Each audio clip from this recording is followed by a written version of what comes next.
صرف تھیلیسیمیا ہی نہیں، تھیلیسیمیا کے علاوہ اور بھی بہت ساری ایسی میٹابولک ڈیزیزز ہیں، یعنی کہ جن کا تعلق انزائم سے اور ہارمونز کے ساتھ ہے، جو اس کزن میرجز کی وجہ سے ان کی جو انسیڈنس ہے، یعنی کہ ان کا جو بچوں کے اندر آنا ہے وہ کامن ہوتا جا رہا ہے۔ اس کے علاوہ بہت سارے ڈیولپمنٹل ڈیلیز، ذہنی کمزوری، بچوں کی ڈیتھ، ٹھیک ہے، وہ بھی بہت زیادہ کامنلی ہوتی ہے کزن میرجز کے ریزلٹ میں جو بچے پیدا ہوتے ہیں ان کے اندر۔ اس کے علاوہ صرف بچوں کے اندر ہی نہیں، کزن میرجز کے اندر جو مس کیریجز کا یعنی کہ حمل کے ضائع ہونے کا رسک ہے وہ بھی زیادہ ہوتا ہے۔ اس کے علاوہ مردہ بچہ پیدا ہو جانا یا پھر بچے کی پیٹ کے اندر ہی ڈیتھ ہو جانا، جس کو ہم اسٹل برتھ کہتے ہیں، وہ بھی بہت زیادہ کامن ہو جاتا ہے، اور یہ صرف اور صرف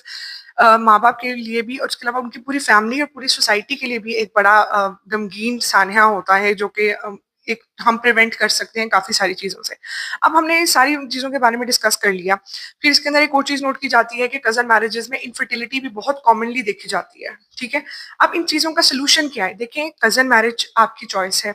اور میں آپ کو اس چیز سے اگینسٹ کبھی بھی نہیں کہوں گی یا میں آپ کو منع نہیں کروں گی، لیکن میں آپ کو ایک ایڈوائز ضرور دینا چاہوں گی کہ اگر آپ کزن میرجز کر رہے ہیں یا پلان کر رہے ہیں تو اس میں سب سے امپورٹنٹ یہ ہے کہ پلیز آپ جینیٹک کاؤنسلنگ، اپنی پری میرج جینیٹک کاؤنسلنگ ضرور کروائیں، اور تھیلیسیمیا کی اسکریننگ ضرور کروائیں۔ دیکھیں، اس سے صرف اور صرف آپ کا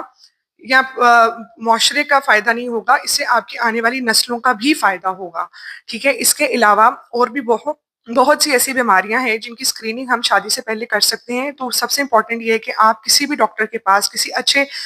جینیٹسٹ کے پاس جائیں اور اپنی جینیٹک کاؤنسلنگ کے پاس ضرور کروائیں۔ ایک دفعہ کچھ ایسی بیماریاں، تھیلیسیمیا ہوگی، سکل سیل ہوگی، ان کے حوالے سے آپ ان کی اسکریننگ ضرور کروا لیں، تاکہ آپ اور آپ کا آنے والے مستقبل میں جتنے بھی بچے ہوں گے وہ سیف رہیں اور ان کی ہیلتھ جو ہے وہ میکسیمم طریقے سے آپٹیمائز کی جا سکے۔